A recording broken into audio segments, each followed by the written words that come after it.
enfants, je suis très heureuse de vous retrouver en ce dimanche. J'espère que vous allez bien et que vous avez passé une excellente semaine. Et j'espère aussi que les parents vont bien. Je salue les parents. Comme vous remarquez, je ne suis pas seule. Je suis toujours avec tonton Nathan. Bonjour, bonjour. Et tonton Kelly derrière la caméra.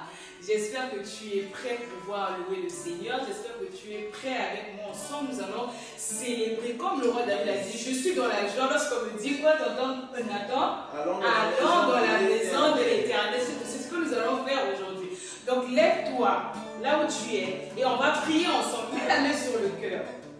Seigneur Jésus, je te recommande ce culte. Sois avec nous. Saint-Esprit de Dieu, accompagne-nous. Je chasse la distraction autour de moi. Enseigne-moi ta parole et aide-moi également à mettre en pratique. Dans le nom précieux de Jésus. Amen. Amen. Lève-toi là où tu es et nous allons célébrer le nom de Jésus. Yes.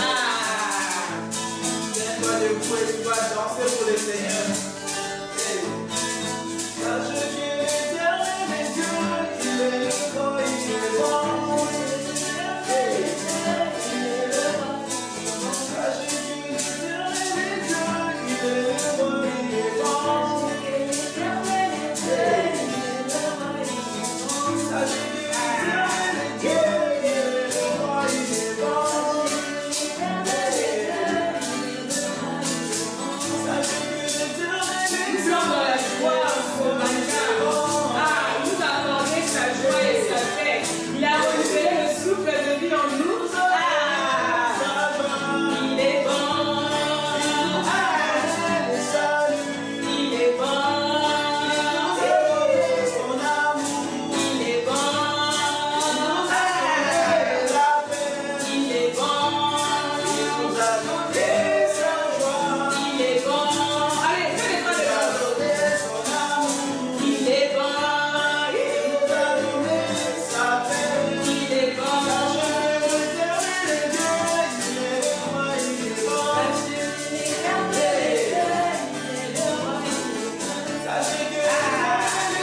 moment de louange et d'adoration. Alors, nous allons maintenant écouter ce que Jésus, justement ton ami, il a prévu pour toi en ce dimanche, en ce matin. Ah oui. Mais avant que nous puissions commencer, est-ce que tu te souviens de ce que tu as vu ou ce que tu as appris le dimanche dernier avec Tata? Exactement, Tata Espérance. Qu'est-ce que Tata Espérance a dit? Je pense qu'elle a parlé de Jésus, le seul maître. Waouh! Moi, on me dit que Jésus est le seul maître. Donc ça dit que Jésus, il est celui qui nous guide. Il est celui qui est là. C'est lui qui nous montre la voie à suivre. J'espère que tu as compris et tu as mis en pratique cette leçon. D'accord? Et aujourd'hui, nous allons voir un thème qui est...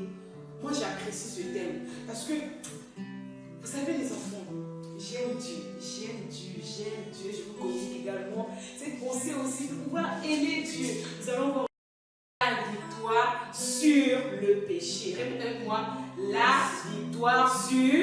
Exactement, sur le péché. Waouh! Après avoir vu Jésus, notre maître, elle a mené dans nos corps quoi? Justement la victoire sur le péché. Jésus est le premier. Jésus est la première, victoire sur le péché.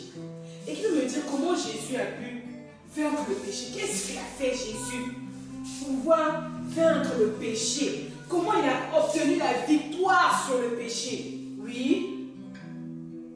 Ah oui. C'est très bien, tu peux être fier de toi, exactement. En allant à la croix, il a vaincu le péché à la croix. Si Jésus qui est ton maître, on dit que nous suivons le maître, n'est-ce pas? Si le maître va à gauche, nous aussi on va à gauche. Donc si Jésus, qui est notre maître, a vaincu le péché à la croix, combien de fois nous qui sommes ses enfants, nous qui sommes ici sur terre, il nous a également donné le pouvoir de vaincre. Dans Luc 10, 19, il est dit, je vous ai donné le pouvoir de faire quoi? Justement de marcher sur les scorpions et les serpents et sur toute la puissance de l'ennemi et rien ne pourra nous nuire. Imagine toi tu vois un cafard à la maison. De la même manière que tu vois, tu vas me tuer le cafard. C'est comme ça que je dois faire aussi avec le péché. C'est ça. La grâce au sacrifice de Jésus est disposée d'une armure et des armes pour nous équiper. Tu vois les soldats, quand tu vois les soldats à la télé ou dans ton pays, oh j'aimerais bien être comme eux. Tu vois comment ils sont équipés? On dit que l'armure c'est l'équipement pour nous défendre contre le mal. Imagine tu mets les habits de soldats là, tu as tout et tout ça, et le péché arrive. Tu résistes contre le péché. C'est ça, et c'est ce que nous allons voir. Nous allons lire dans Éphésiens. J'espère que tu as ta Bible avec toi. Prends ta Bible, nous allons ensemble lire la parole de Dieu pour comprendre exactement la pensée de Jésus sur la victoire sur le péché aujourd'hui. Tu vas ouvrir ta Bible dans Éphésiens 6, au verset 10 au 18. Nous allons lire ensemble. Je vais ouvrir ma Bible. J'espère que toi aussi tu fais de même. Éphésiens.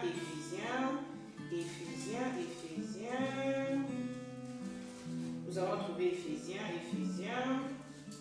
Je crois que moi j'ai trouvé Éphésiens. Oui, j'espère que toi aussi. Nous allons lire ensemble dans Éphésiens 6. On commence à partir du verset 10 qui nous dit: au reste, fortifiez-vous dans le Seigneur et par sa force toute puissante. Revêtez-vous de toutes les armes de Dieu. Waouh! Waouh! On nous dit de faire quoi? Voilà, c'est ça. Revêtez-vous de toutes les armes de Dieu afin de pouvoir tenir ferme contre les ruses du diable. Le diable, c'est celui qui nous pousse à pécher les enfants. Le diable, c'est celui qui nous pousse à faire le mal. Mais Jésus a pensé à nous, il a dit non, je dois équiper mes enfants. Je dois équiper les enfants avec les armes qui peuvent leur permettre de résister et de vaincre le péché comme moi je l'ai fait à la croix. Et on nous dit, on va au verset 13, qui nous dit: c'est pourquoi prenez toutes les armes de Dieu afin de pouvoir résister dans le mauvais jour et tenir ferme après avoir tout surmonté. Vous savez, il y a des jours où tu es à l'école, tu sens que ce n'est pas ton jour. Tu sens que là, c'est un mauvais jour pour moi aujourd'hui. Mais est-ce que dans le mauvais jour, on doit faire ce qui est mal? Est-ce que dans le mauvais jour, je suis obligé de pécher? Non. On nous dit quoi? Dans Romains, nous dit: surmonte le mal en faisant le bien.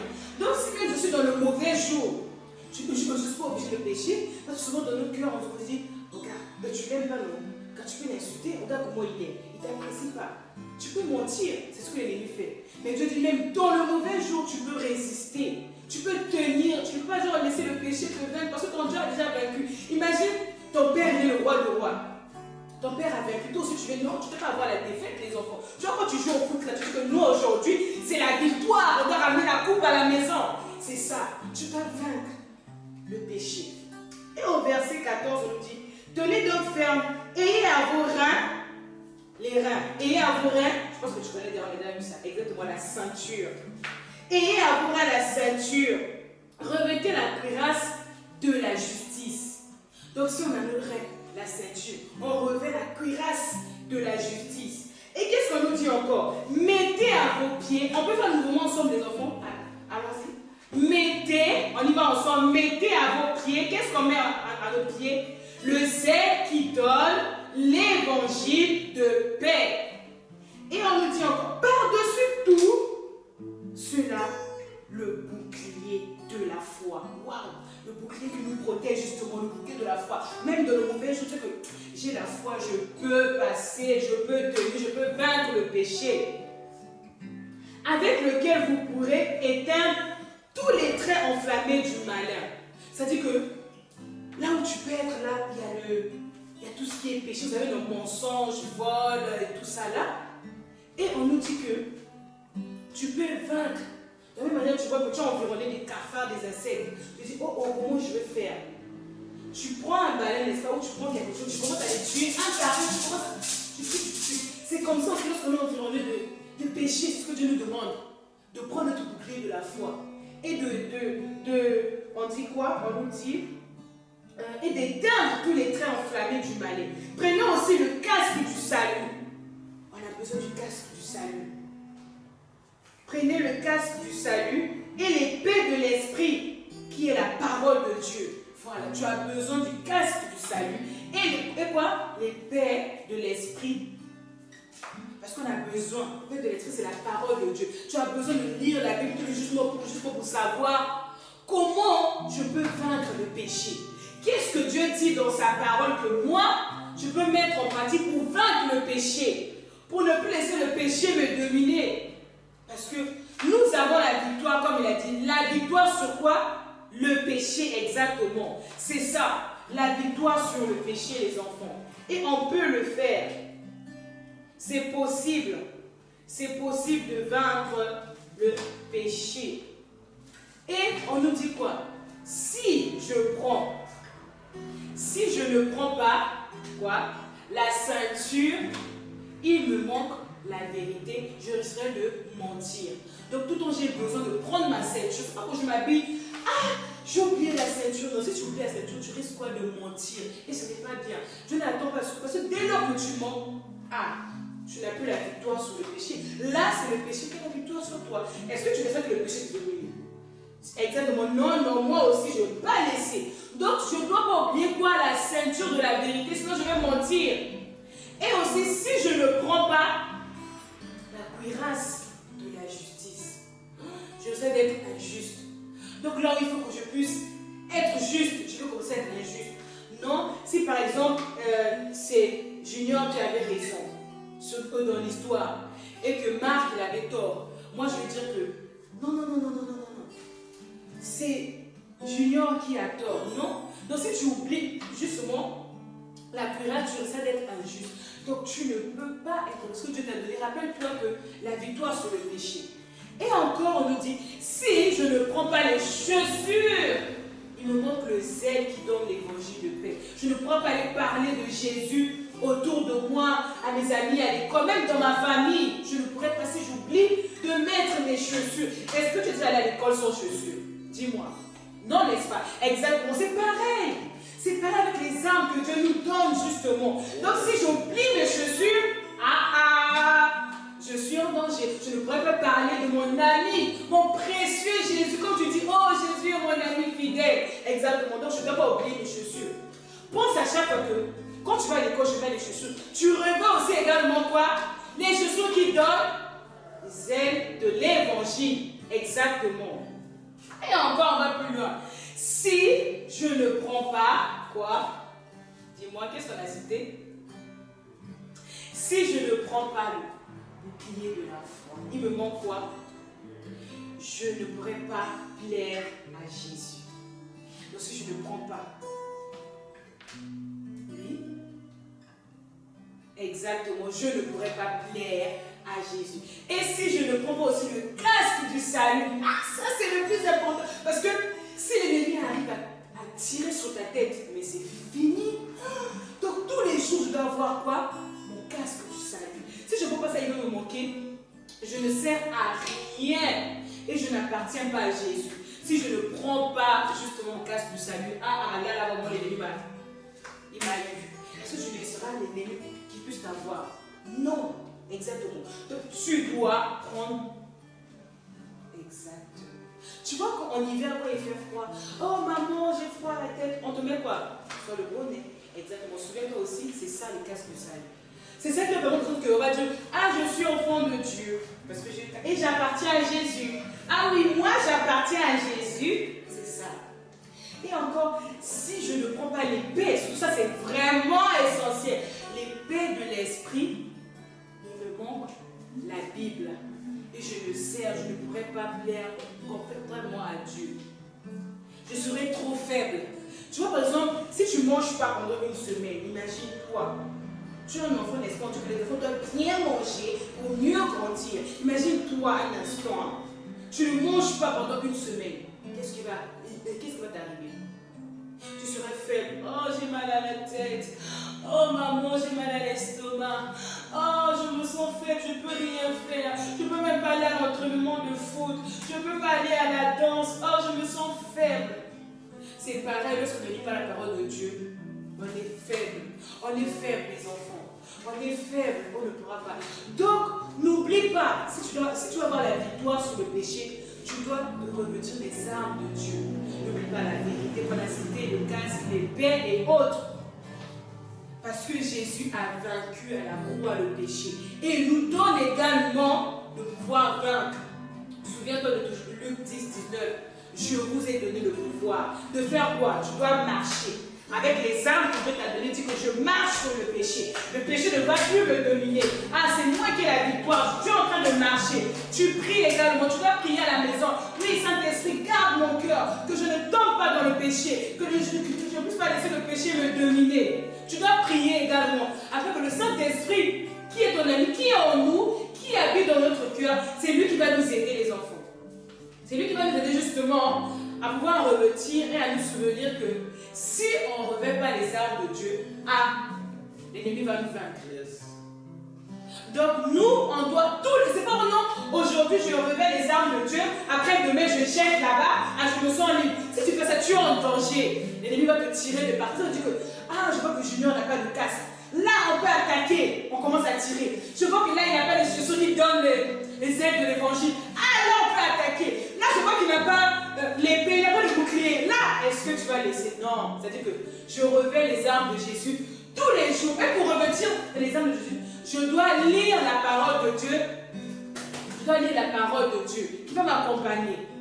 J'espère que tu as compris. Et ensemble, nous allons lire notre verset à mémoriser. On reste toujours dans Éphésiens 6, verset 11. Vous répétez avec moi notre verset à mémoriser. On y va. Éphésiens 6 au verset 11. Je lis la parole de Dieu. On y va tous ensemble. Revêtez-vous de toutes les armes de Dieu afin de pouvoir tenir ferme contre les ruses du diable. C'est comme je vous ai dit, les enfants. Vous devez tous les jours, n'oubliez pas, on a dit quoi? Tous les jours, je dois revêtir les armes de Dieu afin de pouvoir avoir la victoire sur le péché. Donc là où tu es, on va prier, on va demander à notre ami le Saint-Esprit de nous aider justement à pouvoir revêtir ces armes-là.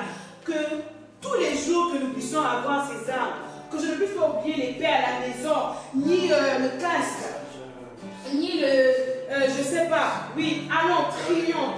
Oh Seigneur Jésus, merci encore pour ta parole. Merci encore pour ces enfants éternels qui ont reçu ta parole en ce matin. Oui, tu nous as parlé en ce matin, Père éternel, que nous devons nous revêtir les armes. Alors, Saint-Esprit, aide-nous à nous revêtir les armes de Dieu, afin d'avoir la victoire comme Jésus sur le péché. Alors je prie pour ces enfants, Seigneur, en ce matin. Oui, Seigneur Jésus, équipe ces enfants afin qu'ils puissent avoir la victoire sur le péché, afin de tenir ferme contre les œuvres de l'ennemi, afin de tenir, de résister au péché. Ah, on dit que le diable rôde, il rôde tous les jours, il rôde tous les jours, il cherche qui dévorer. Ah, qu'il ne puisse pas trouver mon ami, qu'il ne puisse pas le trouver, parce qu'il revêt les armes de Dieu, il revêt les armes de Dieu. Oui, Saint-Esprit de Dieu, oui, nous t'appelons, oui, l'Esprit de Dieu, nous savons que tu peux nous aider à revêtir ces armes. Alors, oui, en ce matin,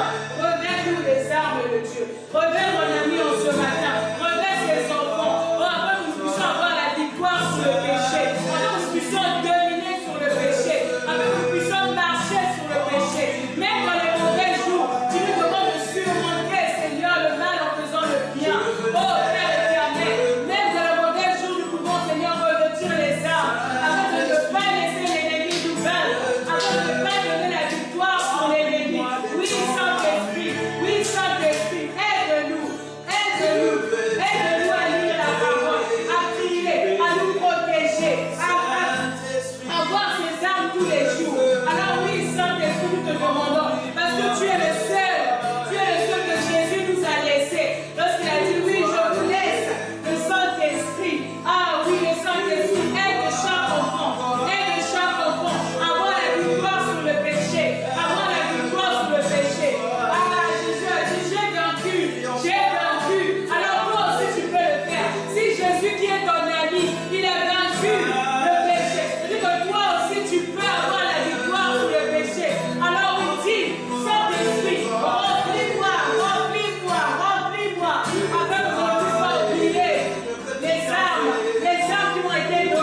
Donc n'oublie pas, oui, le Saint-Esprit, exactement, plus toi, on a la victoire sur le péché.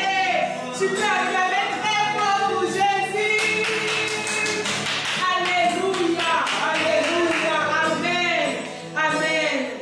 Que Dieu vous bénisse les enfants, que Dieu vous aide à tenir et à résister au diable. Que Dieu vous aide. Comme on dit que le Saint-Esprit est celui qui nous rappelle toutes choses, qui vous rappelle ce que vous avez fait aujourd'hui. Et que le Saint-Esprit vous aide également à mettre en pratique. Que Dieu vous bénisse. On se dit dimanche prochain. Bye bye.